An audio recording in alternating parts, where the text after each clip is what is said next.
L29 Hindi अध्याय 281 रहस्यमयी गायब होना भाग 2। हालांकि स्थानीय समयानुसार सुबह के 10 बज चुके थे। आसमान साफ था और दृश्यता बहुत अच्छी थी, जिससे द्वीप पर बैठे ड्रोन को हवा से देखना बहुत आसान था। इसलिए यान फेई ने अपनी कुल्हाड़ी निकाली, द्वीप पर मौजूद बड़े पेड़ों की कुछ टहनियां काटी और उनसे ड्रोन को छुपा दिया ताकि उसे कोई न देख सके। जब ड्रोन पूरी तरह से शाखाओं से छिप गया और किसी भी कोण से उसे देखा नहीं जा सका, तो यान फेई ने यूनिवर्सल स्पेस से एक कैंपिंग टेंट लिया और उसे ड्रोन के बगल में एक सुरक्षित क्षेत्र में सोने के लिए स्थापित किया। हालांकि यान फेई की चोटें लगभग ठीक हो चुकी थीं, लेकिन इतने गंभीर जख्मों से उसके शरीर को कुछ नुकसान तो होना ही था, इसलिए वह अभी भी थका हुआ महसूस कर रहा था। वह 5 घंटे से ज्यादा समय से उड़ान भर रहा था और इस बीच उसने अल जजीरा इंग्लिश से जुड़े कुछ काम भी निपटाए, जिससे वह बेहद थका हुआ था। ये काम निपटाकर उसे इस बात का बिल्कुल भी ध्यान नहीं रहा कि सुबह के 10 बज चुके हैं। वो तंबू में घुसा, तुरंत सो गया और जल्द ही गहरी नींद में डूब गया। संयुक्त राज्य अमेरिका के ओक रिज सैन्य हवाई अड्डे पर लड़ाकू विमानों की सुरक्षा में एक विशाल सैन्य परिवहन विमान हवाई अड्डे के रनवे पर उतरा। जैसे ही विमान टरमैक पर स्थिर हुआ, कई सैन्य परिवहन वाहन विमान से कई बड़े शिपिंग कंटेनरों को उतारने और उन्हें वाहनों में स्थानांतरित करने के लिए वहां पहुंचे। फिर कई पुनर्तः सशस्त्र बख्तरबंद वाहनों की सुरक्षा में परिवहन वाहनों का काफिला हवाई अड्डे से रवाना हुआ और ओक रिज राष्ट्रीय प्रयोगशाला की ओर चल पड़ा। पास में ही एक हमवी सैन्य वाहन में मध्य पूर्व में आए वैज्ञानिक जॉर्ज अपने अच्छे मित्र रिचर्ड के साथ बात कर रहे थे। रिचर्ड, आप उस रहस्यमयी पंख की सामग्री का लगभग पागलों की तरह परीक्षण और शोध करते हुए यहाँ तक पहुँचे हैं और कह रहे हैं कि आप कुछ निष्कर्षों पर पहुँच चुके हैं। क्या आपको लगता है कि ये निष्कर्ष वाकई इतने महत्वपूर्ण हैं? क्या ये आपको अगले साल भौतिकी का नोबेल पुरस्कार भी दिला सकते हैं? जॉर्ज ने ईर्ष्या भरे स्वर में पूछा। आमतौर पर डरपोक और सतर्क रहने वाले रिचर्ड ने उत्साह से सिर हिलाया और कहा, मैंने पहले ही देख लिया था कि पंख की सामग्री असाधारण थी, क्योंकि मैंने इसके अंदर कई दिलचस्प चीजें खोजी थीं। हालांकि मौके पर जरूरी जांच विधियों की कमी के कारण मैं इसकी सटीक संरचना का पता नहीं लगा सका, इसलिए मेरे निष्कर्षों की सत्यता की पुष्टि होना अभी बाकी है। लेकिन एक बार जब हम इस रहस्यमयी पंख को राष्ट्रीय प्रयोगशाला में पहुंचा देंगे, तो इसका परीक्षण सबसे उन्नत उपकरणों से किया जाएगा। अगर नतीजे मेरी कल्पना से मेल खाते हैं, तो मुझे लगता है कि मैंने एक ऐसा नया और क्रांतिकारी सिद्धांत खोज लिया है जो वैज्ञानिक समुदाय को चकित कर देगा। तब तक भौतिकी में नोबेल पुरस्कार जीतना मेरे लिए बहुत आसान हो जाएगा। जॉर्ज ने ईर्ष्या से कहा, रिचर्ड, मुझे उम्मीद नहीं थी कि तुम सीरिया की उस गुमनाम जगह में इतनी जबरदस्त खोज करोगे। बदकिस्मती से एक रसायनज्ञ होने के नाते मुझे वहां एक बेहद जहरीली तंत्रिका विषैली गैसी मिली और मैं उस खोज का खुलासा भी नहीं कर सकता। रिचर्ड ने अपने अच्छे दोस्त का कंधा थपथपाते हुए कहा, जॉर्ज, उदास मत हो। अगर मैं कोई उल्लेखनीय सफलता हासिल करूं तो उसे प्रकाशित करते समय तुम्हारा नाम जरूर जोड़ूंगा। जॉर्ज बहुत खुश होकर बोला, रिचर्ड, मुझे पता था तुम कितने अच्छे इंसान हो। तुम्हारी उदारता का बदला चुकाने के लिए मैं तुम्हें एक राज बताऊंगा जो बरसों से मेरे दिल पर भारी पड़ रहा है। वो ये कि तुम्हारी पत्नी जेनी एक स्ट्रिप क्लब में काम करती थी और मैं अक्सर उसके यहाँ भी जाता था। लेकिन उसने ये सब तुमसे छुपाया है। वो तुम्हारे प्यार की हकदार नहीं है। जब तुम्हें नोबेल पुरस्कार की रकम मिल जाए तो तुम्हें जेनी से तलाक ले लेना चाहिए। जॉर्ज अचानक बोल पड़ा, क्योंकि उसने देखा कि रिचर्ड उसे गुस्से से घूर रहा है। जॉर्ज ने जल्दी से समझाया, प्रिय रिचर्ड, मैं तुम्हारा सबसे अच्छा दोस्त हूँ। यकीन मानो, जेनी के साथ मेरी असल में 3 बार से ज्यादा अंतरंग मुलाकातें नहीं हुई थीं, और वो भी उससे पहले जब वो तुमसे मिली भी नहीं थी। उफ, रिचर्ड, तुम मुझे क्यों मार रहे हो?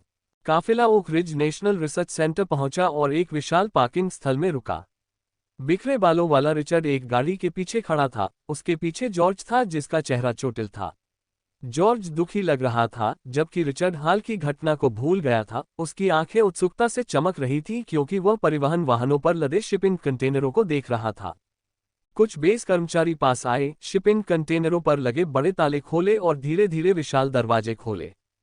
जैसे ही दरवाजे खुले, रिचर्ड उत्सुकता से भरा हुआ देखने लगा, लेकिन जैसे जैसे दरवाजे खुले उसका मूड खराब होता गया। उसका चेहरा और अधिक उदास और व्यथित होता गया। आखिरकार उसने चिल्लाकर कहा, अरे, मेरा सामान कहाँ है? जॉर्ज हैरान होकर निरीक्षण करने के लिए आगे बढ़ा और पाया कि कंटेनर में अभी भी विभिन्न सुरक्षा उपकरण और रस्सियां थीं, लेकिन रहस्यमय पंख जो अंदर लगा होना चाहिए था, गायब हो गया था, बिना किसी निशान के गायब हो गया था। चौंक कर जॉर्ज कंटेनर का नंबर देखने के लिए बाहर निकला और अपनी नोटबुक पलटी तो उसे पता चला कि यही वह कंटेनर था जिसमें रहस्यमयी पंख रखा था। पंख को लोड करते समय उसने और रिचर्ड ने 2-3 बार जांच की थी। अब पंख रहस्यमय तरीके से गायब हो गया था और सिर्फ सुरक्षा उपकरण और रस्सियां ही बची थीं। दोनों व्यक्तियों के चेहरों पर अजीब भाव देखकर इन वस्तुओं को ले जाने का प्रभारी सैन्य अधिकारी दौड़कर वहां पहुंचा और ये देखकर हैरान रह गया कि शिपिंग कंटेनर का सामान गायब हो गया था। अमेरिकी सेना ने जांच शुरू की और मध्य पूर्व से वापस लाए गए अन्य सभी शिपिंग कंटेनरों की जांच की, लेकिन बाकी सब कुछ सही सलामत पाया। केवल रहस्यमय पंख गायब था। तदनुसार सैन्य अधिकारी ने तुरंत अपने वरिष्ठ अधिकारियों को इस अजीबोगरीब घटना की सूचना दी। अमेरिकी सेना ने पहले ही उस क्षेत्र में ड्रोनों की गतिविधि देखी थी और ड्रोन से कटे हुए पंख के टुकड़े को एक खजाना समझा था जिसे वापस अमेरिका ले जाया जाना था। उन्हें उम्मीद थी कि इससे कुछ लंबित पहेलियों को सुलझाने के लिए जरूरी जानकारी मिल जाएगी, लेकिन जब पंख रहस्यमय तरीके से गायब हो गया तो वे बहुत नाराज हुए। संयुक्त राज्य अमेरिका की सेना ने जांच शुरू की, शिपिंग कंटेनर पर नजर रखी जहां से उसे पैक किया गया था, परिवहन विमान में उसकी यात्रा, परिवहन वाहनों में स्थानांतरण और अंततः ओक रिज राष्ट्रीय प्रयोगशाला तक। पूरी परिवहन प्रक्रिया पर निगरानी रखी गई और समीक्षा के लिए वीडियो फुटेज भी उपलब्ध कराए गए। लेकिन जब सेना ने इन वीडियो की जांच की तो उन्हें कुछ भी असामान्य नहीं मिला। रहस्यमय पंख को शिपिंग कंटेनर में पैक किया गया, घरेलू बाजार में वापस ले जाया गया और फिर बिना किसी कारण के गायब हो गया। कोई भी यह नहीं समझा सका कि इतना बड़ा और भारी पंख, जिसका वजन 2 टन से भी ज्यादा था, इतनी कड़ी सुरक्षा के बीच बिना किसी सहायता के कैसे ले जाया जा सकता था। संयुक्त राज्य अमेरिका की सेना द्वारा व्यापक जांच के बावजूद विंग का गायब होना एक रहस्य बना रहा। अंततः चोरी एक अनसुलझा मामला बन गया। कोई और विकल्प न होने पर सेना को एक बलि का बकरा ढूंढना पड़ा और इसके लिए आदर्श उम्मीदवार रिचर्ड और जॉर्ज थे, जिन्होंने विंग का निरीक्षण किया था और स्वयं उसे सुरक्षित रखा था। सैन्य अदालत ने दोनों व्यक्तियों पर राष्ट्रीय वैज्ञानिक रहस्यों को चुराने के प्रयास के आरोप में आजीवन कारावास की सजा सुनाई। विडंबना यह है कि वे एक अज्ञात बेस पर काम करते रहे, उन्हें इस बात का कोई अंदाजा नहीं था कि उन्हें कभी रिहा किया जाएगा भी या नहीं। भाग्य का एक ऐसा मोड़ जिसने उनके पहले के मजाक को और भी भयावह बना दिया। यान फेई को इस बात का अंदाजा नहीं था कि ड्रोन डेटा रिफ्रेश के दौरान हुई रहस्यमयी घटना ने 2 अमेरिकी वैज्ञानिकों की सबसे कीमती आज़ादी छीन ली थी, क्योंकि वह गहरी नींद में सो रहा था। जब तक उसकी नींद खुली, स्थानीय समयानुसार शाम के 5 बज चुके थे। कई घंटों के आराम के बाद यान फेई को तरोताज़ा महसूस हुआ और उसे एहसास हुआ कि उसके जख्म काफी हद तक भर गए हैं। अपनी आध्यात्मिक आत्मा के टूटने के एहसास के अलावा वह लगभग पूरी तरह ठीक हो चुका था। उसने अपना तंबू समेटा, ब्रह्मांडीय अंतरिक्ष में बना कुछ खाना खाया और निर्जन द्वीप पर टहलने लगा। ये द्वीप बड़ा नहीं था, सिर्फ लगभग 0.5 वर्ग किलोमीटर में फैला हुआ था, लेकिन ये पेड़ों और पक्षियों से भरा हुआ था, जिससे एक जीवंत वातावरण बना हुआ था। इसके अलावा द्वीप के किनारे एक विशाल समुद्र तट था, जिसके पीछे नारियल के पेड़ों की एक लंबी कतार थी। समुद्र तट की रेत अच्छी थी और बेहद खूबसूरत लग रही थी। नंगे पांव यान फेई समुद्र तट पर टहल रहा था, द्वीप की सुंदरता को निहार रहा था और उसके मन में शांति और आनंद की लहर दौड़ रही थी। वह पिछले कुछ समय से लगातार संघर्ष कर रहा था, जीवन मरण की कई चुनौतियों का सामना कर रहा था। इस गहनता ने उसे मानसिक और शारीरिक रूप से पूरी तरह से थका दिया था। अब जब वह आराम कर सकता था तो उसे अचानक लगा कि एक साधारण जीवन शायद इतना बुरा नहीं है। समुद्र के पानी में खड़े होकर वह रंग बिरंगी उष्णकटिबंधीय मछलियों से घिरा हुआ था, जिन्होंने पहले कभी इंसानों को नहीं देखा था। वे डरी नहीं थीं और उत्सुकता से उसके पैरों के चारों ओर तैर रही थीं। उष्णकटिबंधीय मछलियों के साथ खेलते और उस दुर्लभ विश्राम का आनंद लेते हुए यान फेई के मन में अचानक एक विचार कौंधा। वह पहले से ही बहुत धनी था, इतना कि वह जीवन भर में अपना सारा पैसा खर्च नहीं कर सकता था। चूंकि उसे कोई खास शौक नहीं था, तो क्यों न एक द्वीप खरीदकर उसे अपना निजी क्षेत्र बना लिया जाए। उस द्वीप पर वह राजा होगा, जो चाहे कर सकता है, किसी के नियंत्रण से परे। यान फेई के पास कई राज थे और वह हमेशा सोचता रहता था कि उन्हें कैसे छिपाया जाए। एक द्वीप का मालिक होना उसके राजों को छुपाने के लिए एक बेहतरीन जगह होगी। हालांकि यान फेई बस सोच रहा था, व्यवहार में यह एक मुश्किल काम था। हालांकि दुनिया भर में कई द्वीप हैं, लेकिन उनमें से ज्यादातर के मालिक पहले से ही मौजूद थे। यहां तक कि जिस छोटे से द्वीप पर वह था, जहां मानवीय गतिविधियों का कोई निशान नहीं था और मीठे पानी के संसाधनों का अभाव था, वह भी शायद किसी और का था। अपनी जरूरतों के मुताबिक एक द्वीप ढूंढना और फिर उसके मालिक को उसे बेचने के लिए राजी करना, स्वर्ग तक पहुंचने जितना मुश्किल होगा। फिर भी अगर यान फेई इसके लिए दृढ़ संकल्पित हो और पैसा खर्च करने को तैयार हो, तो शायद वह एक उपयुक्त द्वीप ढूंढ सकता था। लेकिन इस परियोजना को तब तक इंतजार करना होगा जब तक वह अपनी वर्तमान स्थिति से निपट नहीं लेता। यान फेई ने पूरी दोपहर उस छोटे से द्वीप पर बिताए और उसने गोताखोरी भी की। ड्रोन अवतार प्राप्त करने के बाद से यह उसकी सबसे सुकून भरी दोपहर थी। न कोई लड़ाई थी, न कोई झगड़ा, और न ही ड्रोन अपग्रेड के साथ आने वाली कोई समस्या और परेशानी। इस सुकून भरी दोपहर ने यान फेई को अपने भविष्य के रास्ते, अपनी जिंदगी के मकसद और दुनिया में अपने वजूद के मकसद पर विचार करने का मौका दिया। शाम ढलते ही यान फेई एक बार फिर द्वीप पर सो गया और आखिरकार घड़ी ने स्थानीय समयानुसार आधी रात बजा दी। ड्रोन बॉडी में कंपन हुआ और उसका सारा डेटा रिफ्रेश हो गया। ऊर्जा बिंदु, हथियार और हवाई जहाज बॉडी सभी पूरी क्षमता पर लौट आए और ड्रोन ने अपनी लंबी दूरी की क्षमताएं पुनः प्राप्त कर लीं। यान फेई ड्रोन में सवार हो गए, जो धीरे धीरे ऊपर चढ़ा और फिर पूरी गति से अमेरिका के पश्चिमी तट की ओर बढ़ गया। यहां से अमेरिका के पश्चिमी तट की दूरी केवल 500 किलोमीटर थी। ड्रोन की अधिकतम गति के साथ वह केवल 9 मिनट में अपने गंतव्य तक पहुंच सकता था। हालांकि चूंकि यह अमेरिका का पश्चिमी तट था, इसलिए अमेरिकियों ने निगरानी रडार से हवाई क्षेत्र पर कड़ी निगरानी रखी थी। ड्रोन को इन रडारों और समुद्र की सतह पर गश्त कर रहे जहाजों से बचना था, इसलिए इसकी वास्तविक उड़ान गति बहुत धीमी थी। फिर भी सैन फ्रांसिस्को के तट पर पहुंचने में इसे केवल 30 मिनट लगे। तब तक ड्रोन समुद्र की सतह के नीचे डूब चुका था और सावधानी से समुद्र तल पर चल रहा था। सैन फ्रांसिस्को संयुक्त राज्य अमेरिका के सबसे महत्वपूर्ण आर्थिक और अनुसंधान केंद्रों में से एक है। अपने मुख्य औद्योगिक केंद्र की सुरक्षा के लिए अमेरिकी सेना ने समुद्र की सतह के नीचे पनडुब्बी रोधी उद्देश्यों के लिए विभिन्न सोनार प्रणालियां स्थापित की थीं। हालांकि ड्रोन नौकायन के दौरान बहुत कम शोर कर रहा था, फिर भी इसे खींचे गए सोनार अरेज द्वारा आसानी से पहचाना जा सकता था। हालांकि रात के अंधेरे में और ड्रोन के सतर्क दृष्टिकोण के कारण ये बिना पकड़े घुसपैठ करने में सफल रहा। ड्रोन समुद्र की सतह के नीचे चुपके से आगे बढ़ता रहा, गोल्डन गेट ब्रिज के नीचे से गुजरा, डेमन आइलैंड नामक परित्यक्त जेल के पास से गुजरा और फिर सैन फ्रांसिस्को खाड़ी में प्रवेश किया। ये दक्षिण पश्चिम की ओर बढ़ा और जल्द ही ओकलैंड सिटी के तटीय जलक्षेत्र में पहुंच गया। ड्रोन 20 किलोमीटर से ज्यादा दक्षिण की ओर बढ़ता रहा और ग्रीन स्प्रूस कैपिटल के पावर सेंटर बीना मैनर एस्टेट तक पहुंच गया। बीना मैनर एस्टेट एक बड़े फार्म के बीचों बीच स्थित था, जहां इमारतों का एक विशाल परिसर था। समुद्र के किनारे एक चट्टान पर स्थित ये तट से केवल 100 मीटर की दूरी पर था।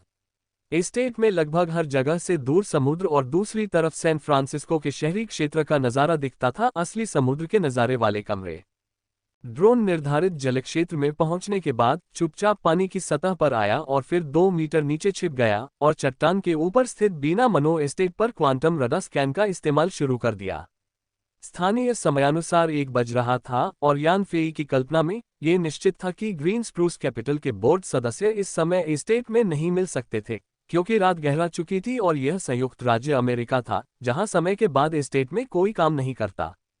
यान फेई की योजना ग्रीन स्प्रूस कैपिटल के बोर्ड के सभी सदस्यों का सफाया करने की नहीं थी, बल्कि वो उन्हें एक एक करके बाहर निकालने का इरादा रखता था। जैसे ही वे खोजे जाते, उन्हें सबक सिखाना चाहता था, क्योंकि इन बोर्ड सदस्यों का एक साथ इकट्ठा होना बहुत मुश्किल होता और यान फेई के पास इतना समय नहीं था कि वह सबके इकट्ठा होने का इंतजार कर सके। हालांकि जब क्वांटम रडार ने बीना मैनर एस्टेट के अंदर का स्कैन किया, तो यान फेई को ये देखकर आश्चर्य हुआ कि मैनर के कॉन्फ्रेंस रूम में एक बैठक चल रही थी और ऐसा लग रहा था कि ग्रीन स्प्रूस कैपिटल बोर्ड के सभी सदस्य वहां मौजूद थे। बीना मैनर एस्टेट के कॉन्फ्रेंस रूम में ग्रीन स्प्रूस कैपिटल के सभी बोर्ड सदस्य एक आपातकालीन बैठक कर रहे थे। इस बैठक का कारण यान फेई द्वारा एक दिन पहले इंटरनेट पर पोस्ट किया गया एक वीडियो था, जिसमें हत्यारे संप्रदाय का सफाया दिखाया गया था। वीडियो में ग्रीन स्प्रूस कैपिटल के सीईओ जेपेलिन को दिखाया गया था, जिसे हत्यारे संप्रदाय द्वारा ग्रीन स्प्रूस कैपिटल की ओर से उनके साथ मिलीभगत करने के आरोप में बेनकाब किए जाने के बाद हत्यारे संप्रदाय के एक सदस्य ने मार डाला था। उस वीडियो में हत्यारे संप्रदाय ने बताया कि ग्रीन स्प्रूस कैपिटल ने बीजिंग के यांग परिवार के साथ मिलकर ड्रीम टेक्नोलॉजी पर अनुचित तरीकों से कब्जा करने की कोशिश की। इस आरोप का सामना करते हुए उस समय गंभीर रूप से घायल ज़ेपेलिन इसका खंडन नहीं कर सका, और अगर उसे कोई चोट भी नहीं लगी होती तो भी वह इसका खंडन करने की हिम्मत नहीं करता। बीजिंग के यांग परिवार के उसके साथी यांग वानलिन, जो वहां मौजूद थे, ने भी इसका खंडन नहीं किया, जिससे ड्रीम टेक्नोलॉजी पर कब्जा करने की कुटिल साजिश में ग्रीन स्प्रूस कैपिटल की संलिप्तता की पुष्टि हो गई। दुर्भाग्य से विध्वंसक के अचानक हस्तक्षेप के कारण उनकी साजिश में अंततः एक अप्रत्याशित जटिलता आ गई, जिसके परिणामस्वरूप उनकी साजिश पूरी तरह विफल हो गई और हत्यारे संप्रदाय को भारी नुकसान हुआ। परिणामस्वरूप हत्यारे संप्रदाय के हत्यारों ने ज़ेपेलिन को संयुक्त राज्य अमेरिका से इस बहाने से अगवा कर लिया कि ग्रीन स्प्रूस कैपिटल की योजना से संप्रदाय को भारी नुकसान हुआ है, इसलिए ग्रीन स्प्रूस कैपिटल को हर्जाना भरना होगा, अन्यथा संप्रदाय ग्रीन स्प्रूस कैपिटल के बोर्ड सदस्यों पर हत्या के प्रयास शुरू कर देगा। ग्रीन स्प्रूस कैपिटल के बोर्ड सदस्य ज़ेपेलिन के अपहरण और खुद को मौत की धमकियों का पता चलने पर दहशत में थे। इतिहास में हत्यारे संप्रदाय की कट्टर छवि के कारण, जिसमें कोई तर्क नहीं दिया गया था, और उनके कभी न नाकाम होने वाले हत्या के कामों के कारण, ये लोग संप्रदाय द्वारा निशाना बनाए जाने से भी डरते थे। अपनी सुरक्षा के लिए उन्होंने हत्यारे संप्रदाय को हुए नुकसान की भरपाई कैसे की जाए, इस पर चर्चा करने के लिए पहले ही एक बैठक शुरू कर दी थी। लेकिन इससे पहले कि वे कोई अंतिम निर्णय ले पाते, उन्हें ऑनलाइन एक वीडियो मिला जिसमें विध्वंसक द्वारा हत्यारे संप्रदाय का सफाया होते हुए दिखाया गया था। वे तुरंत निश्चिंत हो गए, अब उन्हें अपनी सुरक्षा की चिंता नहीं रही। हालांकि जैसे ही वीडियो ने ग्रीन स्प्रूस कैपिटल की संदिग्ध साजिश का पर्दाफाश किया, नई चिंताएं तुरंत पैदा हो गईं। इस अप्रत्याशित घटना ने ग्रीन स्प्रूस कैपिटल के लिए भारी सिरदर्द पैदा कर दिया, क्योंकि कंपनी को उसी दिन संयुक्त राज्य अमेरिका स्थित चीनी दूतावास से एक पत्र प्राप्त हो चुका था, जिसमें ड्रीम टेक्नोलॉजी पर कब्जा करने के उनके गैरकानूनी प्रयास के बारे में स्पष्टीकरण मांगा गया था। अगर अतीत में ऐसा होता, तो चीनी दूतावास से कोई पूछताछ वाला ईमेल मिलने पर संयुक्त राज्य अमेरिका की मजबूत ताकत से समर्थित ग्रीन स्प्रूस कैपिटल इसे गंभीरता से नहीं लेता। हालांकि पिछले कुछ वर्षों में चीन की राष्ट्रीय ताकत, खासकर सैन्य और तकनीकी विकास में, बढ़ी है और अंतर्राष्ट्रीय स्तर पर महत्वपूर्ण संवाद शक्ति प्राप्त की है, और अब वह समय नहीं रहा जब ग्रीन स्प्रूस कैपिटल चीन की उपेक्षा कर सके। इसके अलावा ग्रीन स्प्रूस कैपिटल की चीन में कई निवेश परियोजनाएं थीं, जिनमें व्यापक हित दांव पर लगे थे, और उन्हें अपने हितों की रक्षा के लिए चीन से समर्थन प्राप्त करने की आवश्यकता थी। इसलिए चीनी दूतावास से पूछताछ वाला ईमेल प्राप्त होने पर उन्होंने तुरंत एक बंद कमरे में बैठक बुलाई और चीन की फटकार का जवाब देने की योजना पर चर्चा की। सम्मेलन कक्ष में ग्रीन स्प्रूस कैपिटल बोर्ड के सभी सदस्य निराश दिख रहे थे। उन्होंने धमकियों, हिंसा और धोखे के जरिए अनगिनत उच्च गुणवत्ता वाले उद्यमों को निगल लिया था, फिर भी उन्हें कभी उम्मीद नहीं थी कि ड्रीम टेक्नोलॉजी के साथ उनकी योजना विफल हो जाएगी। इस कार्रवाई के परिणामस्वरूप न केवल उनके सीईओ ज़ेपेलिन की मौत हुई, बल्कि पूरी दुनिया के सामने साजिश का खुलासा भी हुआ, जिससे ग्रीन स्प्रूस कैपिटल की प्रतिष्ठा पूरी तरह से धूमिल हो गई। भविष्य में अन्य उद्यम ग्रीन स्प्रूस कैपिटल के उद्यम निवेशों से निपटने में सावधानी बरतेंगे, क्योंकि उन्हें अपनी निवेश गतिविधियों में भारी कठिनाई और परेशानी का सामना करना पड़ेगा। इसके अलावा अब उनके सामने सबसे बड़ा संकट था चीनी दूतावास के सवालों का जवाब कैसे दें। ये देखकर कि कोई भी बोल नहीं रहा, एक दुबले पतले बूढ़े व्यक्ति ने कहा, सज्जनों, हम चीन के यांग लियू के साथ रणनीतिक साझेदार हैं। हमने कई वर्षों तक सहयोग किया है और चीन में कई उच्च गुणवत्ता वाले उद्यमों को नियंत्रित किया है और हमारे साझा हित हैं। इसलिए हम यांग लियू से संपर्क कर सकते हैं और चीनी सरकार में उनके जबरदस्त प्रभाव का लाभ उठाकर चीन से उत्पन्न इस संकट से निपटने में हमारी मदद कर सकते हैं। एक और अधेड़ उम्र के व्यक्ति ने सिर हिलाते हुए कहा, इस प्रस्ताव को लागू करना काफी मुश्किल है। उस वीडियो में न सिर्फ ड्रीम टेक्नोलॉजी के खिलाफ हमारी कार्रवाई का खुलासा हुआ था, बल्कि यांग लियू का भाई यांग वानलिन भी दिखाई दिया था। हत्यारे संप्रदाय की धमकी के तहत यांग वानलिन ने स्वीकार किया कि यांग परिवार ने भी ड्रीम टेक्नोलॉजी के खिलाफ साजिश में हिस्सा लिया था। यांग लियू शायद हमसे ज्यादा मुश्किल हालात का सामना कर रहा होगा, इसलिए हो सकता है कि वह चीनी उच्चाधिकारियों को हमें बरी करने के लिए राजी न कर पाए, खासकर जब उसे अपनी रक्षा करने में भी मुश्किल हो रही हो। और अगर यांग लियू में ऐसी क्षमता है भी, तो अपने ठंडे और लालची स्वभाव के चलते वह हमें जरूर भारी नुकसान पहुंचाएगा, जिससे हमें भारी नुकसान होगा। तभी एक युवक ने कहा, सब लोग, चूंकि मामला इतना विकट है तो क्यों न हम इस मामले के पीड़ित ड्रीम टेक्नोलॉजी के प्रमुख यान फेई के पास जाएं। आप जानते हैं, हालांकि हम ड्रीम टेक्नोलॉजी के खिलाफ योजना में शामिल रहे हैं, लेकिन हमने यान फेई को सीधे तौर पर कोई नुकसान नहीं पहुंचाया है। अगर हम यान फेई के साथ सुलह करने के लिए एक निश्चित कीमत चुकाएं और पीड़ित की माफी के साथ अपनी छवि साफ करने में उनकी मदद लें, तो चीन स्वाभाविक रूप से हमें छोड़ देगा। इस तरह क्या हमारी समस्या तुरंत हल नहीं हो जाएगी? अधेड़ उम्र के व्यक्ति ने कहा, हमारी मदद से हत्यारे संप्रदाय ने यान फेई के महाप्रबंधक का अपहरण कर लिया और उसकी महिला कर्मचारी को भी यातनाएं देकर मार डाला। यान फेई और हमारे बीच इतनी गहरी दुश्मनी के बीच वह हमसे कैसे समझौता कर सकता है? इसलिए आपका सुझाव उचित नहीं है। युवक ने फिर कहा, यान फेई की वजन घटाने वाली कुकीज को हमने चीन में हमेशा से ही ब्लॉक किया है और अंतर्राष्ट्रीय बाजार में प्रवेश नहीं करने दिया है। शायद हम उनके लिए अंतर्राष्ट्रीय बाजार खोलकर उनकी माफी पा सकें। यान फेई एक व्यापारी भी हैं और एक व्यापारी में पैसा कमाने की स्वाभाविक प्रवृत्ति होती है। वह स्वाभाविक रूप से ऐसे किसी प्रस्ताव को अस्वीकार नहीं करेंगे जिससे उन्हें अच्छा खासा मुनाफा हो सकता है। इसलिए उनके साथ सुलह की संभावना बहुत ज्यादा है। अगर हम सचमुच सुलह कर लेते हैं तो न सिर्फ चीन के दबाव का समाधान होगा, बल्कि यान फेई के साथ हमारे अच्छे सहयोगी संबंध भी बने रहेंगे। एक बार यह मामला शांत हो जाए तो हम ड्रीम टेक्नोलॉजी में शेयर खरीदने की योजना बना सकते हैं।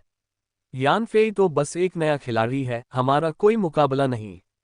एक चतुर योजना के तहत हम स्वाभाविक रूप से उन्हें खेल से बाहर कर सकते हैं और उनकी ड्रीम टेक्नोलॉजी पर कब्जा कर सकते हैं। युवक की बातें सुनकर सबके मन में हलचल मच गई और वे इसके पक्ष विपक्ष में विचार करने लगे। दरअसल साधनों के मामले में यान फी, जो एक नवागंतुक था, इन अनुभवी व्यक्तियों के सामने कुछ भी नहीं था। अगर वे इस सोच पर अमल करें तो ड्रीम टेक्नोलॉजी पर कब्जा करना सचमुच संभव हो सकता है। एक और अधेड़ मोटी महिला ने कहा, जहां तक मुझे पता है, यान फेई बुरा नहीं है। उसकी उम्र 20 के आसपास है और वह तीव्र आवेग और विद्रोह के दौर से गुजर रहा है। डार्क वेब पर उसने हत्यारे संप्रदाय को खत्म करने का जो टास्क पोस्ट किया है, उससे साफ है कि वह एक मूर्ख है जो बिना सोचे समझे कोई कदम उठाता है। एक बार अगर आप उसे नाराज कर दें तो यह ऐसी स्थिति पैदा कर सकता है जहां करो या मरो की स्थिति हो। क्या आपको लगता है कि इतनी दुश्मनी के बावजूद वह हमसे समझौता कर लेगा? दुबले पतले बूढ़े ने भी अपनी चिंताएं जाहिर की। यान फेई का आवेगी स्वभाव हमारे लिए बहुत बड़ा खतरा है। इनाम का काम जारी करने के तुरंत बाद एक विध्वंसक प्रकट हुआ और हत्यारे संप्रदाय को खत्म करने के मिशन को पूरा करने में उसकी मदद की। अगर वह हमें खत्म करने के लिए इनाम का काम जारी करता है और विध्वंसक उसे पूरा करता है, तो हत्यारे संप्रदाय का सफाया करने में विध्वंसक की ताकत को देखते हुए ऐसा लगता है कि उसके लिए हमें भी खत्म करना बहुत आसान होगा। ... ये सोचकर सभी का दिल भारी हो गया और वे फिर से अपनी सुरक्षा को लेकर चिंतित होने लगे। वे पहले से ही हत्यारे संप्रदाय से निपटने के लिए बेचैन थे और अब विध्वंसक का सामना करते हुए, जो हत्यारे संप्रदाय से भी ज्यादा भयानक था, उनका डर और भी बढ़ गया। हालांकि वे संयुक्त राज्य अमेरिका में थे, उसकी शक्तिशाली सेना के संरक्षण में, फिर भी उन्हें सुरक्षा का कोई एहसास नहीं हुआ। कुछ लोगों को अपने किए पर पछतावा होने लगा। अगर उन्हें पता होता कि यान फेई ऐसा ही है, तो वे उसे भड़काते ही नहीं। दुनिया में ढेरों संभावित उद्यम हैं, तो फिर ड्रीम टेक्नोलॉजी के लिए उन्हें इतनी मुसीबतें क्यों उठानी पड़ी और अपनी जान जोखिम में क्यों डालनी पड़ी? अगर उन्होंने शुरू से ही ड्रीम टेक्नोलॉजी को खरीदने के लिए ईमानदारी से कीमत लगाई होती, तो वे अब इतनी खतरनाक स्थिति में नहीं होते। ये कहा जा सकता है कि उनकी जान पूरी तरह से यान फेई के हाथों में थी। अगर यान फेई ने सख्ती बरती और उन्हें खत्म करने के लिए इनाम का काम जारी किया और डिस्ट्रॉयर ने उसे अपने हाथ में ले लिया, तो बहुत मुमकिन था कि वे मर जाते। अगर इस वजह से उनकी जान चली गई तो उन्हें बहुत पछतावा होगा। यान फेई का प्रारंभिक लक्ष्य आखिरकार पूरा हो गया। एक भोले भाले मूर्ख का उसका जानबूझकर गढ़ा हुआ व्यक्तित्व एक अप्रत्याशित बम बन गया था, जो उसे उकसाने की हिम्मत करने वाले किसी भी व्यक्ति या ताकतों की जान के लिए खतरा बन गया था। कमरे में बैठे सभी निर्देशक, जो प्रभावशाली व्यक्ति थे, ने कभी नहीं सोचा था कि उनकी सुरक्षा किसी दिन एक युवा के हाथों में होगी। ये बात उन्हें कुछ अवास्तविक लग रही थी। ये देखकर कि कमरे में बैठे बोर्ड के सदस्यों के पास कोई अच्छा सुझाव नहीं था, युवक ने अचानक कहा, क्यों ना हम सीआईए से मदद लें। मैंने सुना है कि सीआईए में त्रिपिटक नाम का एक रहस्यमय व्यक्ति है जिसके पास हर तरह की अद्भुत क्षमताएं हैं। कहा जाता है कि ऐसा कोई काम नहीं है जो वह न कर सके। अगर त्रिपिटक कार्रवाई करने को तैयार हो तो वह यान फेई को जरूर खत्म कर सकता है। एक बार यान फेई के खत्म हो जाने के बाद वह डार्क वेब पर इनाम वाले कार्य पोस्ट नहीं करेगा। इनाम वाले कार्यों के बिना कोई भी हमारा पीछा नहीं करेगा और हम सुरक्षित रहेंगे। अधेड़ उम्र के व्यक्ति को एक पल के लिए एहसास हुआ और उसने कहा, यह एक अच्छा विचार है। जब तक यान फेई मर चुका है, उसकी ड्रीम टेक्नोलॉजी चीन के कब्जे में रहेगी और चीनी पक्ष इससे लाभान्वित होकर स्वाभाविक रूप से एक मृत व्यक्ति के लिए न्याय की मांग नहीं करेगा। आखिरकार अमेरिकी सरकार हमारा समर्थन कर रही है, वे हम पर अपराध थोपने की हिम्मत नहीं करेंगे। इस तरह हमें यान फेई के घातक खतरे का सामना नहीं करना पड़ेगा और हम चीन की जवाबदेही से भी बच जाएंगे, जिससे एक साथ दो लक्ष्य पूरे हो जाएंगे। इसके अलावा मुझे पता चला है कि यान फेई एक अनाथ है जिसके न तो माता पिता हैं और न ही भाई बहन। उसके मर जाने के बाद उसका बदला लेने वाला कोई नहीं होगा और हमें कोई परिणाम नहीं मिलेगा। दुबले पतले बुजुर्ग ने अपनी दाढ़ी सहलाते हुए कहा, वाकई यान फेई ही मुख्य व्यक्ति है, उसकी मौत से हमारी सारी समस्याएं हल हो जाएंगी। लेकिन एक बात है जिसे आप सबने नजरअंदाज कर दिया है, उस विध्वंसक की पहचान जिसने यान फेई के इनामी कार्यों को पूरा किया था। युवक ने हैरान होकर कहा, विध्वंसक? क्या वह सिर्फ एक भाड़े का सिपाही नहीं है जो काम लेकर अपना गुजारा करता है? उसकी पहचान का इस मामले से क्या लेना देना है? दुबले पतले बुजुर्ग ने समझाया, मैंने इसकी जांच की है। विध्वंसक एक नया भाड़े का सिपाही है जो हाल ही में प्रसिद्धि में आया है और उसकी सही पहचान अज्ञात है क्योंकि किसी का उससे कोई संपर्क नहीं है। हम उसके बारे में बस इतना जानते हैं कि उसने यान फेई द्वारा दिए गए 2 आदेश स्वीकार किए हैं और दोनों पूरे भी किए हैं। तो सवाल उठता है कि विध्वंसक केवल यान फेई के ही कार्य क्यों स्वीकार करता है और वह ठीक उसी समय क्यों प्रकट हुआ जब यान फेई मुसीबत में फंसा था। ... अधेड़ उम्र के व्यक्ति ने अनिश्चितता से उत्तर दिया, क्या आप ये कह रहे हैं कि विध्वंसक वास्तव में यान फेई का आदमी है? ये देखते हुए कि यान फेई कितनी जल्दी शून्य से अपार संपत्ति अर्जित करने में सफल रहा, इसका अर्थ है कि कोई रहस्यमय शक्ति उसे पीछे से सहारा दे रही होगी, न कि केवल सौभाग्य और उद्यमिता में संयोग जैसा कि हमने पहले सोचा था। जब यान फेई किसी संकट का सामना करता था तो उसके पीछे की ताकतों ने उसकी समस्याओं को हल करने के लिए अपने कर्मचारी भेजे थे, जिसका अर्थ है कि विध्वंसक को उन्हीं ताकतों ने भेजा था। दुबले पतले बुजुर्ग ने सिर हिलाया और कहा, यह एक प्रबल संभावना है, लेकिन ये भी हो सकता है कि विध्वंसक का प्रकट होना महज संयोग था। हो सकता है कि उसने यान फेई के उच्च इनामों के लिए इस अवसर का फायदा उठाया हो और उसका यान फेई से कोई और संबंध न हो। युवक ने तर्क दिया, खैर, यान फेई अब हमारी सभी समस्याओं के समाधान की कुंजी है। अगर उसके पास कोई समर्थन नहीं है तो उसे मार देने से हमारी सभी समस्याएं बिना किसी परिणाम के हल हो जाएंगी। अगर वाकई उसके पीछे कोई समर्थन है तो उसके मरने के बाद उसके समर्थक अपने उद्देश्य बदल देंगे और किसी और का समर्थन करेंगे। इसके अलावा यान फेई के मर जाने के बाद ये संभावना नहीं है कि ये लोग किसी मृत व्यक्ति के लिए हमें परेशान करेंगे, खासकर जब हम आसान लक्ष्य नहीं हैं। इसके अलावा इस बार हमें खुद कार्रवाई करने की जरूरत नहीं है, हम सीधे सीआईए के पास जा रहे हैं ताकि वे कार्रवाई कर सकें। इसलिए अगर अंततः यह विफल भी हो जाता है तो यान फेई और उसके समर्थक हम तक इसका पता नहीं लगा पाएंगे और सीआईए हमारे लिए खड़ी है, इसलिए हमें वास्तव में कोई खतरा नहीं है। दुबले पतले बुजुर्ग ने कहा, तुम बिल्कुल सही कह रहे हो, यान फेई का कोई समर्थन हो या न हो, इससे कोई फर्क नहीं पड़ता। जब तक वह मरता है हमारी सारी समस्याएं हल हो जाएंगी। लेकिन सीआईए कोई चैरिटी नहीं है, अगर वे इसमें शामिल हुए तो हमसे भारी मात्रा में मांस छीन लेंगे। अधेड़ उम्र के व्यक्ति ने जवाब दिया, त्याग के बिना कोई लाभ नहीं, हमें इसकी कीमत चुकानी पड़ती है। सीआईए हमारी समस्या का समाधान करती है, इसे हमारी पिछली निर्णय प्रक्रिया की गलतियों की कीमत समझिए। एक बार जब हम इस संकट से उबर जाएंगे तो हमारे पास अपने नुकसान की भरपाई के कई मौके होंगे। जैसे जैसे योजना सामने आई, बोर्ड के अन्य सदस्य उत्सुक होते गए और अपनी राय देने लगे, जिससे बैठक एक विचार मंथन सत्र में बदल गई और यान फेई को पूरी तरह से खत्म करने की योजना को अंतिम रूप दिया गया। अंततः उनका लक्ष्य न केवल यान फेई को बाहर करना था, बल्कि इस अफरा तफरी के बीच ड्रीम टेक्नोलॉजी के शेयरों में हिस्सेदारी भी हथियाना था। इन लालची पूंजीपतियों के लिए जो शुरू में जानलेवा मुद्दा था, वह अचानक एक आकर्षक अवसर में बदल गया। यान फेई क्वांटम रडार का इस्तेमाल करते हुए ग्रीनसन कैपिटल की पूरी बोर्ड मीटिंग सुन रहा था और पूंजीपतियों की महज संकेतों से कुछ सच निकाल लेने की क्षमता की प्रशंसा कर रहा था। वह जानता था कि उसकी पहले से गढ़ी हुई छवि कामयाब हो रही है। ये लोग उससे मुकाबला करते समय और भी ज्यादा सतर्क हो गए थे। हालांकि यान फेई ने फिर भी एक बात का गलत अनुमान लगाया, मानव स्वभाव। कहते हैं कि आसमान से ऊंचा कुछ नहीं होता, लेकिन मानव स्वभाव उससे भी बढ़कर है।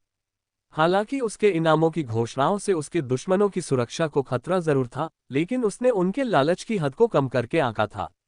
उसकी अपार संपत्ति ने लालच में अंधे हो चुके लोगों को अपनी सुरक्षा की परवाह न करने और यान फेई की हत्या करके उसकी दौलत हड़पने का विकल्प चुनने के लिए प्रेरित किया था।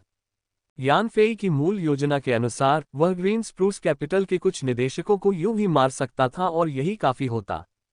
यह उसकी रंजिश को दूर करने और दूसरों के लिए चेतावनी दोनों का काम करता। तभी उसे एक ऐसी साजिश का पता चला जो खास तौर पर उसे निशाना बनाकर रची गई थी। इसके अलावा ये साजिश बेहद जहरीली थी क्योंकि इसमें किसी और के हाथों उसे पूरी तरह से खत्म करने की कोशिश थी। इस साजिश का पता चलने पर यान फेई ने तुरंत अपनी योजना में बदलाव किया।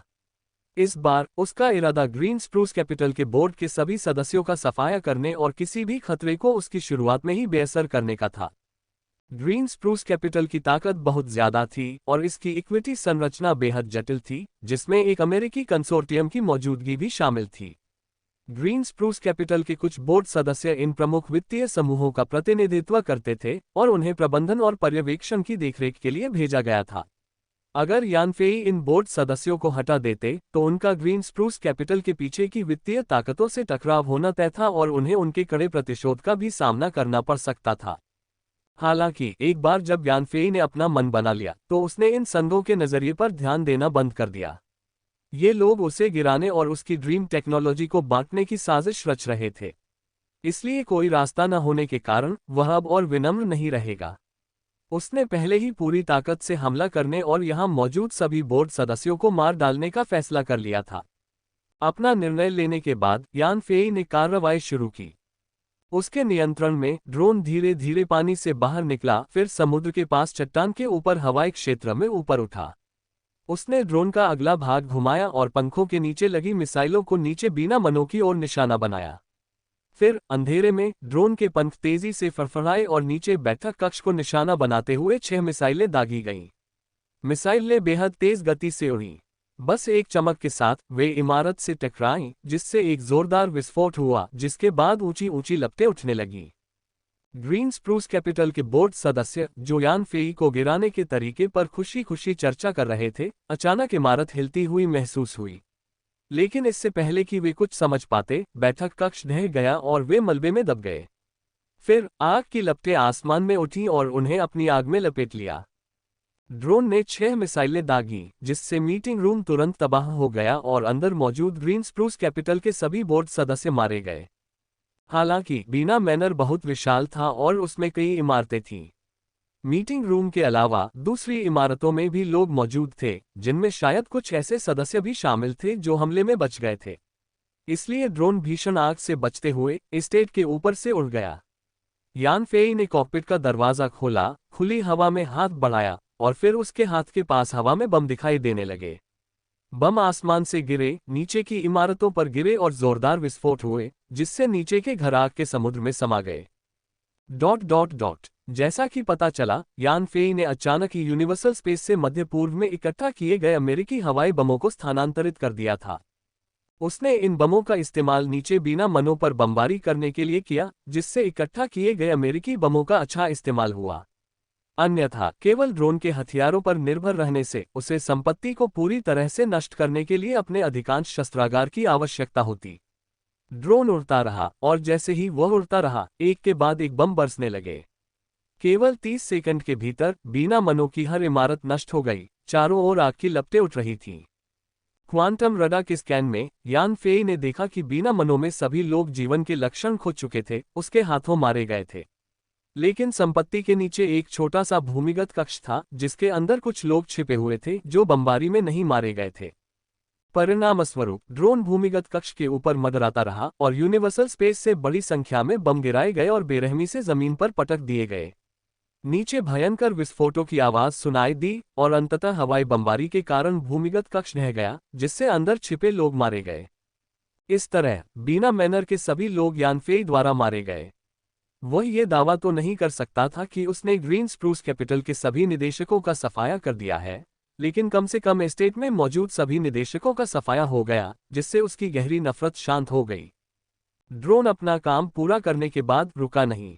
वह तेजी से घूमा, सैन फ्रांसिस्को खाड़ी की गहराइयों में वापस गोता लगाया और प्रशांत महासागर की ओर तेजी से पानी के नीचे की यात्रा शुरू कर दी। इस बीच ड्रोन के जाने के बाद बीना मनो के बचे खुचे हिस्से में आग की लपटें फैल गईं। ड्रोन का हमला अविश्वसनीय रूप से तेज था और उसे अपना मिशन पूरा करने में 1 मिनट से भी कम समय लगा। अगर आसपास के लोगों ने भी हमले को देखा होता तो इतने कम समय में जवाब देना उनके लिए मुश्किल होता, कोई प्रभावी उपाय करना तो दूर की बात थी। इसलिए जैसे ही ड्रोन तेजी से अपने मूल मार्ग पर वापस लौटा, उसे कोई परेशानी नहीं हुई और वह आसानी से प्रशांत महासागर के खुले पानी में पहुंच गया। ड्रोन अमेरिका के पश्चिमी तट से तेजी से समुद्र तल पर तेजी से उड़ता हुआ निकल गया। सुरक्षित क्षेत्र में पहुंचते ही वह तेजी से ऊपर की ओर बढ़ा और पानी की सतह को छूते हुए पश्चिम की ओर तेजी से भाग निकला। इस पूरी प्रक्रिया के दौरान यान फेई को अमेरिकी सेना की ओर से कोई असामान्य गतिविधि नहीं दिखाई दी, जिससे पता चलता है कि उन्होंने अभी तक बीना मनो के भयावह दृश्य का पता नहीं लगाया था। अगर उन्होंने कार्रवाई भी की होती तो भी वे ड्रोन का पता नहीं लगा पाते।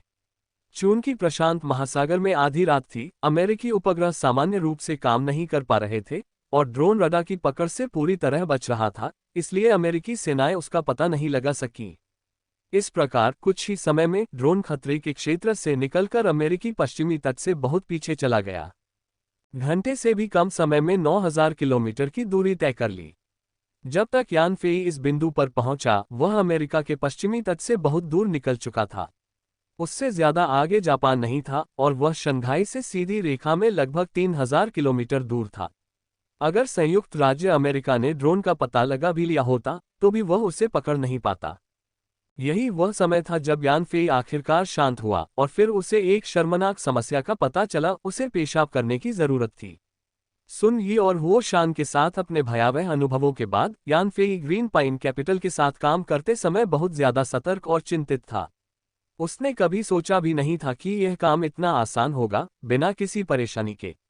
इसलिए जब वह आखिरकार खतरे से बाहर आया और उसने अपनी सतर्कता कम कर दी, तो उसे पेशाब करने की तीव्र इच्छा हुई।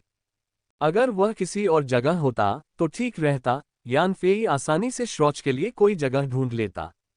लेकिन यहाँ उसके ड्रोन के कॉकपिट में कोई शौचालय नहीं था और वह खुले समुद्र के ऊपर था, जहां उसे पेशाब करने की कोई जगह नहीं मिल रही थी।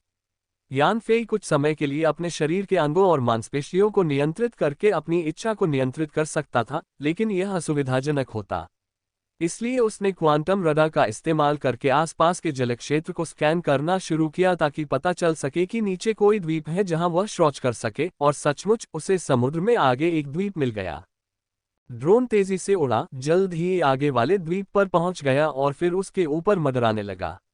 यान फेई कॉकपिट से बाहर कूदा, द्वीप पर उतरा और पेशाब करने लगा। थोड़ी देर की राहत के बाद यान फेई ने अपनी पैंट की जिप ऊपर की और द्वीप का मुआयना करने लगा। निरीक्षण करने पर यान फेई ने पाया कि द्वीप बहुत छोटा था, कुल क्षेत्रफल लगभग 30 वर्ग मीटर था। द्वीप कठोर चट्टानों से ढका हुआ था, रेत का एक कण भी नजर नहीं आ रहा था और चट्टान का सबसे ऊंचा बिंदु समुद्र की सतह से केवल 2-3 मीटर ऊपर था। यहाँ न तो ताज़ा पानी था, न ही कोई अन्य स्थलीय जीवन। यह उस मनोरम निर्जन द्वीप जैसा बिल्कुल नहीं था जहां वह पहले विश्राम कर चुका था। तभी यान फेई ने देखा कि समुद्र में दूर अलग अलग आकार के कुछ और द्वीप थे, फिर भी उसके पैरों के नीचे वाले द्वीप जैसे ही। कोई भी द्वीप बड़ा नहीं था। सबसे बड़ा द्वीप 100 वर्ग मीटर से थोड़ा ज्यादा फैला था, जबकि सबसे छोटा द्वीप कुछ ही वर्ग मीटर में फैला था। ये सभी कठोर चट्टानों से भरे थे, जहां ताज़ा पानी, जीवन या रेत नहीं थी। ... यान फेई को ये सोचकर बहुत अफसोस हुआ कि बेरिंग जलमरुमध्य के पास के इलाके को छोड़कर उत्तरी प्रशांत महासागर में शायद ही कोई बड़ा द्वीप हो। बड़ी मुश्किल से उसने यहाँ कुछ बिखरे हुए द्वीप देखे थे और फिर भी वे सभी छोटे द्वीप थे जहाँ जीवन पनप नहीं सकता था। ये दक्षिणी प्रशांत महासागर के विपरीत था, जहां जहां देखो वहां मानव निवास के अनुकूल द्वीप बिखरे पड़े थे। इसके बाद यान फेई ने सहायक मस्तिष्क के डेटाबेस से मानचित्र फंक्शन को सक्रिय किया ताकि उत्तरी प्रशांत क्षेत्र में द्वीपों के वितरण पर नजर डाली जा सके और यह समझा जा सके कि उत्तरी प्रशांत क्षेत्र में इतने कम द्वीप क्यों हैं, जबकि दक्षिणी प्रशांत क्षेत्र में इतने ज्यादा। सहायक मस्तिष्क द्वारा प्रदर्शित मानचित्र में यान फेई के आसपास के क्षेत्रीय जल स्पष्ट रूप से दिखाई दे रहे थे, जिसके बीच में एक नीला बिंदु यान फेई के स्थान को दर्शा रहा था। जैसे ही उसने नक्शे का अध्ययन किया, उसे एक तरह का अपनापन सा महसूस हुआ। उसे लगा जैसे उसने यह नक्शा पहले कहीं देखा हो। ड्रोन के अपग्रेड होने से उसकी शारीरिक विशेषताओं, जिसमें याददाश्त भी शामिल थी, में सुधार हुआ था, इसलिए उसे तुरंत याद आ गया कि उसने यह नक्शा पहले कहाँ देखा था। यान फेई ने ब्रह्मांडीय अंतरिक्ष में खोजबीन की और एक लिफाफा ढूंढ निकाला, जिसे खोलकर उसने एक नक्शा निकाला। यह नक्शा उसे अफ्रीका में वेन रॉ से मिलने पर मिला था। यह पहली बार था जब यान फेई की मुलाकात ओल्ड मैन गू से हुई थी, जो भविष्य की भविष्यवाणी कर सकते थे। तभी यान फेई ने ओल्ड मैन गू से अपना दूसरा प्रश्न पूछा, मेरा भविष्य कहाँ है? बूढ़े आदमी गू ने जो जवाब दिया वह लिफाफे से निकला यह नक्शा था, जो अब यान फेई के हाथ में था। नक्शे पर बूढ़े आदमी गू ने एक बड़ा गोला बनाया था और उसके अंदर लिखा था, विकास के अवसर इस समुद्री क्षेत्र में हैं। वास्तव में यान फेई ने इस क्षेत्र में बहुत प्रगति की थी और अपने ड्रोन को लेवल 4 तक पहुंचाया था। हालांकि उस समय यान फेई एक बात भूल गया था। बूढ़े आदमी गू ने नक्शे पर पेंसिल से एक छोटा सा बिंदु बनाया था, जो उसके द्वारा बनाए गए वृत्त के अंत में था। यान फेई ने शुरू में सोचा था कि बूढ़े आदमी गू ने वृत्त पूरा करने के बाद काम पूरा होने का संकेत देने के लिए आदतन वहां एक बिंदु बना दिया होगा। चूंकि उसने खुद भी ऐसा ही किया था, इसलिए उसने इस पर ज्यादा ध्यान नहीं दिया था। लेकिन अब इस समुद्री क्षेत्र में पहुंचकर और ऑक्सिलरी ब्रेन डेटाबेस के नक्शे की तुलना ओल्ड मैन गू के नक्शे से करके यान फेई को तुरंत एहसास हुआ कि वह छोटा बिंदु कोई बेतरतीब निशान नहीं था। उसकी वर्तमान स्थिति नक्शे पर उस बिंदु के साथ बिल्कुल मेल खाती थी। फ्री। दूसरे शब्दों में, वो बिंदु जानबूझकर ओल्ड मैन गू द्वारा रखा गया था, जिसने यान फेई को संकेत दिया था कि विकास का असली अवसर ठीक इसी स्थान पर है, जबकि आसपास का घेरा केवल उसकी गतिविधि का क्षेत्र था। यान फेई ने बूढ़े आदमी गू के नक्शे पर अंकित उस छोटे से बिंदु को देखा और अपनी वर्तमान स्थिति से उसकी तुलना करते हुए उसके मन में एक अकथनीय विस्मय का भाव उमड़ पड़ा। बूढ़ा आदमी गू सचमुच एक रहस्यवादी था, जिसने इस जगह के बारे में बहुत पहले ही भविष्यवाणी कर ली थी और यान फेई के लिए सुराग भी छोड़े थे, जिन्हें दुर्भाग्य से अनदेखा कर दिया गया। अगर उसे पेशाब करने की तत्काल आवश्यकता न होती, तो वह जीवन भर इस जगह के ऊपर से उड़ता रहता, यहाँ कभी नहीं उतरता, नक्शे में छिपे सुरागों से हमेशा के लिए अनजान। ये द्वीप बहुत छोटे थे और उत्तरी प्रशांत महासागर में विरल द्वीपों के बीच स्थित होने के कारण ये किसी भी देश के प्रकाशित मानचित्रों पर नहीं दिखाई देते थे। अगर समुद्र में जाने वाले मछुआरों को ये द्वीप मिल भी जाते तो भी मछुआरे इस पर ध्यान नहीं देते, क्योंकि इन द्वीपों पर न तो कोई रसद मिलती थी और न ही मौसम से बचने के लिए कोई आश्रय। अगर यान फेई खुद यहाँ न आते तो उन्हें इस अनोखे द्वीप समूह के बारे में पता ही नहीं चलता। यह एहसास होने के बाद कि यह स्थान ओल्ड मैन गू द्वारा देखा गया एक विकास अवसर था, यान फेई ने इसे बहुत महत्व देना शुरू कर दिया। इसलिए उसने ड्रोन को द्वीपों के इमेजिंग डेटा एकत्र करने के लिए और ऊंचाई पर भेजा, जबकि उसने आसपास के प्रादेशिक जल का गहन स्कैन करने के लिए क्वांटम रडार को सक्रिय कर दिया। कुछ ही समय में सहायक मस्तिष्क द्वारा डेटा संकलित कर लिया गया और यान फेई को द्वीप समूह का लेआउट तुरंत समझ में आ गया। सबसे पहले इस द्वीप समूह में कुल 108 द्वीप थे, लेकिन वे सभी बहुत छोटे थे। सबसे बड़े द्वीप का क्षेत्रफल केवल 50 वर्ग मीटर था और सबसे छोटे का क्षेत्रफल मात्र 2 वर्ग मीटर था। सबसे ऊंचा द्वीप समुद्र तल से केवल 5 मीटर ऊंचा था और सबसे निचला द्वीप कभी कभी उच्च ज्वार के समय जलमग्न हो जाता था। हालांकि ये द्वीप समूह का हिस्सा थे, लेकिन उनके बीच की दूरियां काफी ज्यादा थीं और सबसे छोटी दूरी 1 किलोमीटर से भी ज्यादा थी। बिखरे हुए ये द्वीप एक अनियमित गोलाकार आकृति बनाते थे, जो लगभग 10,000 वर्ग किलोमीटर के समुद्री क्षेत्र को घेरे हुए थी। हालांकि इन द्वीपों में एक बात समान थी, ये संकरे थे और इनकी सतह पूरी तरह से चट्टानी थी, जहां न तो कोई जल स्रोत था, न जीवन और न ही रेत।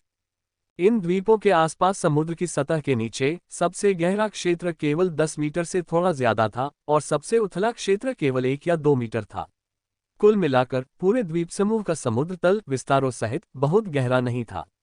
हालांकि इसके प्रादेशिक जल से परे और 10,000 वर्ग किलोमीटर के दायरे से बाहर समुद्र तल एक चट्टान की तरह नीचे की ओर झुका हुआ था, जिसकी औसत गहराई 1,000 मीटर से भी ज्यादा थी। ऐसा लग रहा था मानो द्वीप समूह समुद्र तल से उठता हुआ एक आकाशीय मंच हो, काफी अद्भुत। सहायक मस्तिष्क से समुद्री क्षेत्र के आंकड़ों को समझने और उसकी भौगोलिक विशेषताओं से परिचित होने के बाद यान फेई लगातार विचार करता रहा। अगर बूढ़े आदमी गू की दृष्टि में अवसर सचमुच मौजूद था, तो यान फेई इसे कैसे विकसित कर सकता था। इस क्षेत्र में केवल 5 मीटर से भी कम गहरा उथला समुद्र था, जो 10,000 वर्ग किलोमीटर में फैला था और जिसके ऊपर 108 छोटे छोटे द्वीप थे। हालांकि उसके पास भंडारण के लिए एक सार्वभौमिक स्थान था, लेकिन वह इस समुद्री क्षेत्र को जमीन में बदलने के लिए पर्याप्त सामग्री ले जाने के लिए 1000 घनमीटर के छोटे से स्थान पर निर्भर नहीं रह सकता था। अगर वह इस कार्य के लिए सार्वभौमिक स्थान का उपयोग करता, तो कौन जाने इतनी बड़ी परियोजना को पूरा करने में कितने साल लग जाते। इसके अलावा सभी द्वीप ठोस चट्टानों से बने थे, जिनमें न तो मीठा पानी था, न जीवन और न ही कोई संसाधन। सिर्फ द्वीपों पर ही नहीं, बल्कि नीचे समुद्र तल भी ठोस चट्टानों से बना था, जहां रेत की कमी थी। रेत के बिना चीन की सबसे उन्नत द्वीप निर्माण पवित्र कलाकृतियों तियानकुन के साथ भी वह यहाँ एक भी द्वीप पर कब्जा नहीं कर पाता।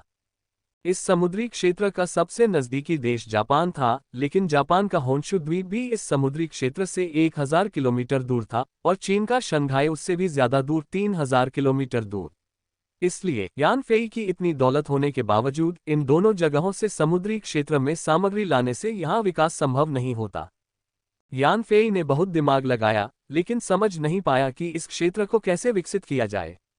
फिर भी वह जल्दबाजी में नहीं था। पिछले अनुभवों ने साबित कर दिया था कि ओल्ड मैन गू की भविष्यसूचक क्षमता बेदाग है।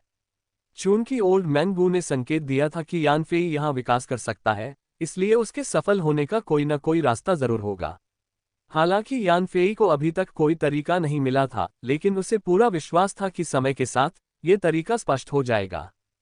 ऑक्सिलरी ब्रेन के डेटाबेस में समुद्री क्षेत्र का पूरा डेटा मॉडल तैयार करने के बाद यान फेई ने देर नहीं की और एक बार फिर ड्रोन में सवार होकर शंघाई की ओर तेजी से बढ़ चला। 1 घंटा और बीता और ड्रोन जापान के द्वीपों को पार करते हुए आखिरकार शंघाई के तट पर पहुंच गया। इस प्रकार ड्रोन ने एक ही रात में पूरे उत्तरी प्रशांत महासागर को पार कर लिया, जिससे उसकी उड़ान क्षमता का अद्भुत प्रदर्शन हुआ। इसके अलावा समय क्षेत्र के अंतर के कारण ड्रोन ने अमेरिका के पश्चिमी तट के निर्जन द्वीप के पास आधी रात को अपनी यात्रा शुरू की, सैन फ्रांसिस्को के बीना मनोमय हत्या को अंजाम दिया, उत्तरी प्रशांत महासागर को पार किया, द्वीप समूह को खोजा और शंघाई के पास के पानी में पहुंच गया, जहां अभी रात के 11 ही बजे थे, अभी आधी रात भी नहीं हुई थी। ड्रोन की तेज गति के साथ यान फेई ने व्यक्तिगत रूप से विभिन्न समय क्षेत्रों के चमत्कारों का अनुभव किया। ड्रोन क्वांटम रडार सक्रिय हो गया और शंघाई तट पर उतरने से पहले एक सुनसान जगह की तलाश में निकल पड़ा। यान फेई के तट पर वापस आते ही ड्रोन शंघाई तट से दूर समुद्र तल में डूब गया और गहरे समुद्र की खाई में बिना हिले डुले पड़ा रहा। उत्तरी प्रशांत महासागर में उड़ान भरने के कारण ड्रोन के ऊर्जा बिंदु लगभग समाप्त हो गए थे और अगले डेटा रिफ्रेश होने तक समुद्र की तलहटी में बस इतना ही बचा था। चीन की धरती पर खड़े होकर, हालांकि चारों ओर अंधेरा था और कोई भी नजर नहीं आ रहा था, यान फेई को राहत का एहसास हुआ। विध्वंसक के रूप में मध्य पूर्व पर उसका आक्रमण, हालांकि गौरवशाली था, उसे लगातार भय में रखता था, सुरक्षा की भावना से रहित। अब चीन वापस आकर उसे अचानक निर्भरता का एहसास हुआ और उसके दिल में पहले से कहीं ज्यादा सुकून। कुछ देर सोचने के बाद यान फेई ने अपना रूप थोड़ा बदला और यूनिवर्सल स्पेस से एक मोटरसाइकिल ली और लिन प्रांत के सूजो शहर के अधीनस्थ जिले जिनशान विकास क्षेत्र की ओर हाईवे पर चल पड़ा।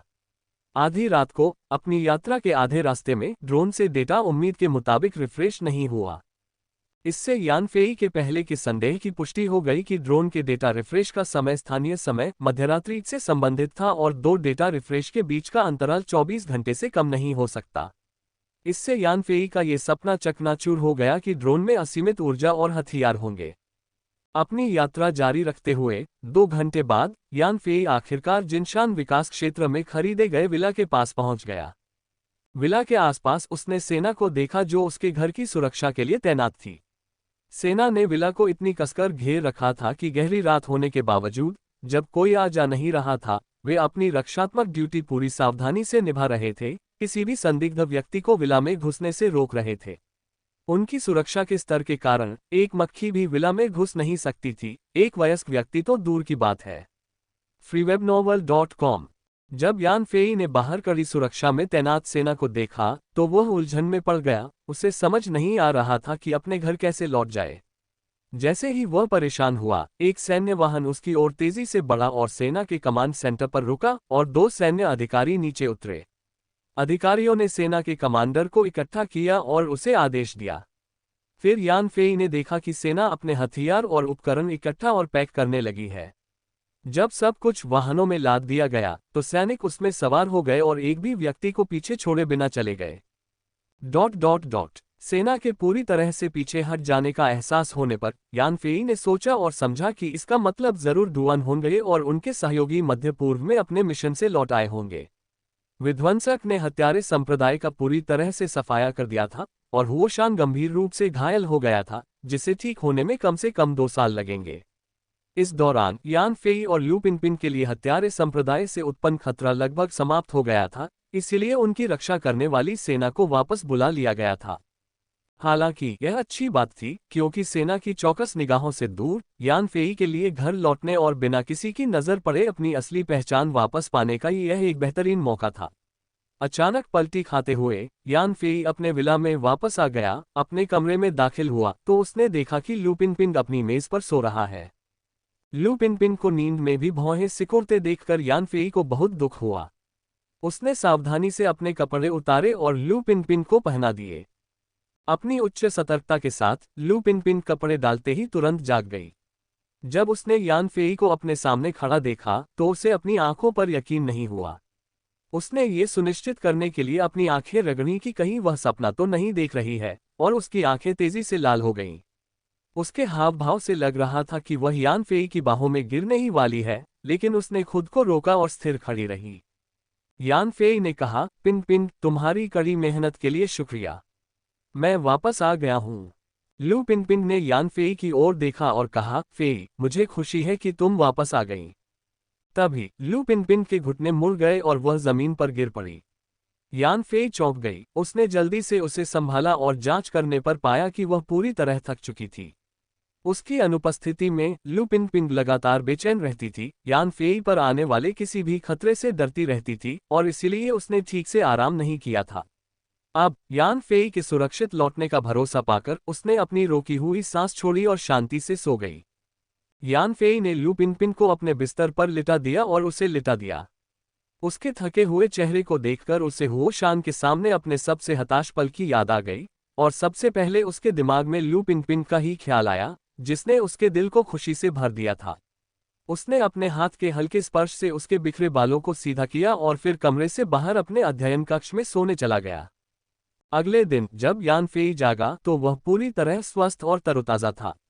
उसकी आध्यात्मिक आत्मा में एक आंसू की अनुभूति के अलावा उसका शरीर फिर से अपनी चरम अवस्था में था। जागने पर लू पिन ने खुद को यान फेई के बिस्तर पर पाया और उसके गाल लाल हो गए थे। यान फेई से मिलते हुए वह थोड़ी शर्मा गई। हालांकि दोनों के बीच बातचीत शुरू होने से पहले ही चीन की विशेष ड्यूटी यूनिट से यू शियाओजो मिलने आ गया। यान फेई की अनुपस्थिति में यू शियाओजो रोजाना यान फेई से मिलने आता था, लेकिन हर बार लू पिन उसे वापस भेज देती थी।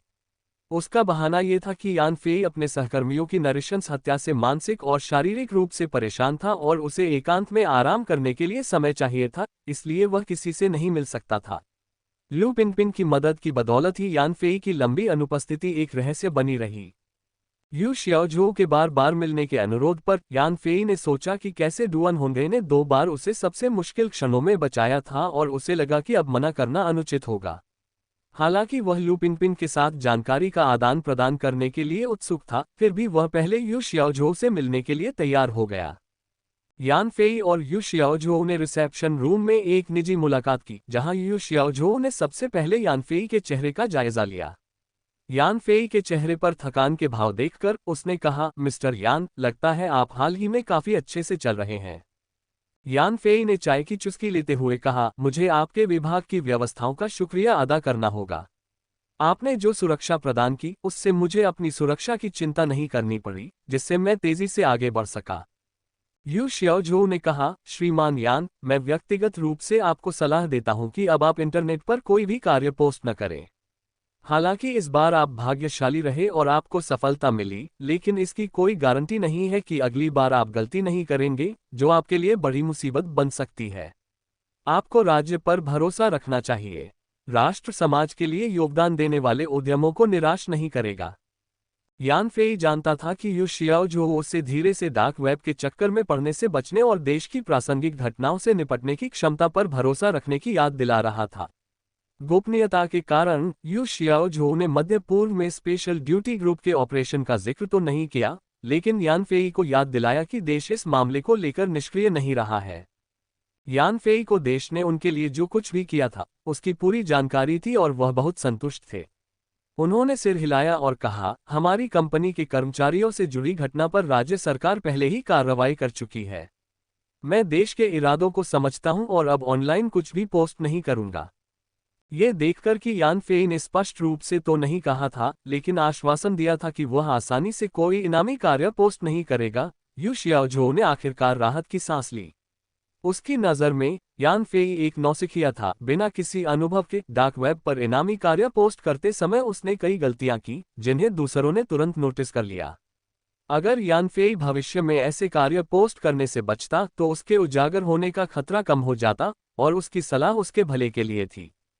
तब यू शियाओझू ने पूछा, श्रीमान यान, क्या आपने संयुक्त राज्य अमेरिका में हुए नरसंहार के बारे में सुना है? आश्चर्य से देखते हुए यान फेई ने पूछा, कौन सा नरसंहार? यू शियाओझू ने कहा, कल रात ग्रीन पाइन कैपिटल के निदेशक मंडल की बैठक चल रही थी, लेकिन अचानक उनके आयोजन स्थल पर छापा मारा गया। ग्रीन पाइन कैपिटल के सभी निदेशक मंडल के सदस्यों की हत्या कर दी गई। ये स्पष्ट नहीं है कि इसके लिए कौन जिम्मेदार था। मिस्टर यान, क्या आपने इसके बारे में नहीं सुना? ये पूरे इंटरनेट पर फैल चुका है। freewebnovel.com। Yan Fei scratched the back of his head and said with an honest smile, I've been recuperating at home these past few days, barely going online, so I had no idea what was happening outside. If such a massacre truly occurred, it indicates one thing: public safety in the United States is deteriorating. Bimparison, Oruntri is so much better. One can leave their belongings unattended on the streets, and the doors of homes need not be closed at night. After Yu Xiaozhu mentioned the incident, Shen Stanley observed Yan Fei's facial expressions. Unfortunately for her, Yan Fei was now in full control of his composure, displaying only a look of surprise, with no sign of abnormality. To Yu Xiaozhu, who knew the inside story, Yan Fei was the prime suspect in the massacre of Green Pine Capital. However, given his naive demeanor, if he were behind it, he would have certainly offered a bounty on the dark web for someone else to carry out the hit.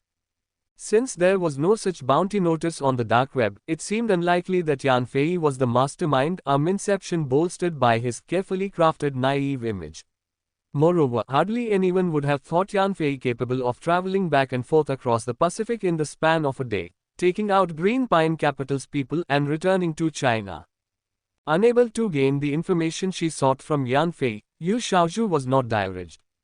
Instead, she was relieved as she said, "Our team leader has informed me that the Al-Assassin sect, which brutally killed your employees, has been eradicated by an unknown force.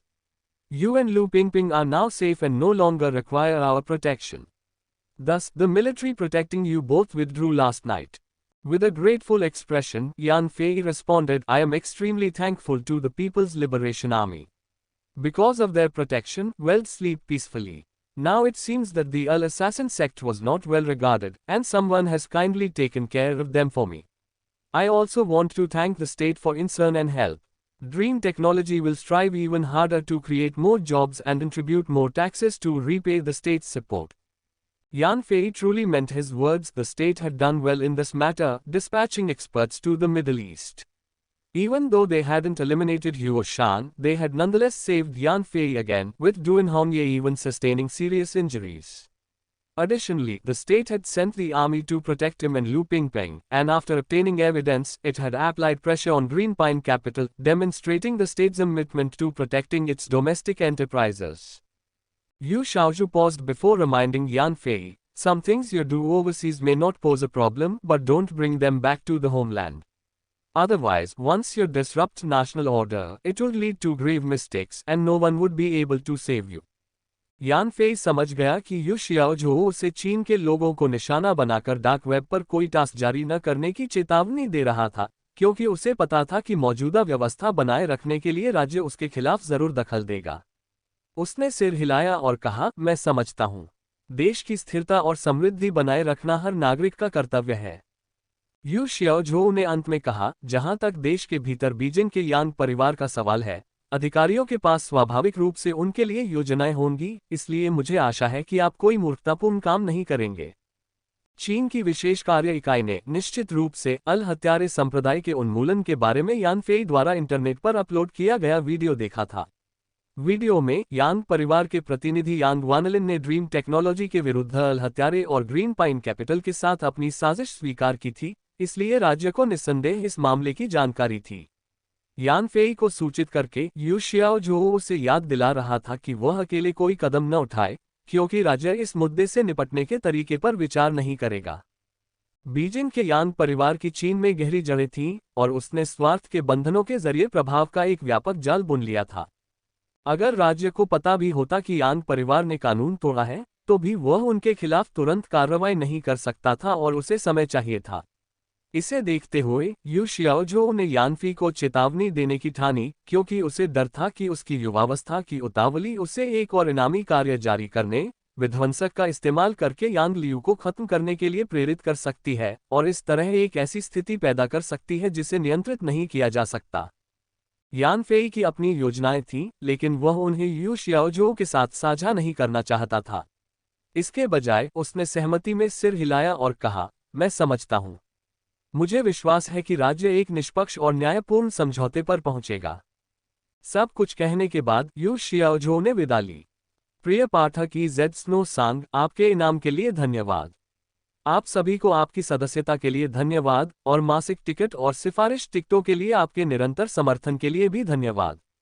इस बार drone के data refresh समय में एक bug था, लेकिन अभी के लिए इसे ठीक नहीं किया जा सकता है, इसलिए कृपया इसे सहन करें, क्योंकि यह मुख्य बिंदु नहीं है और इस उपन्यास को पढ़ने पर इसका कोई प्रभाव नहीं पड़ेगा।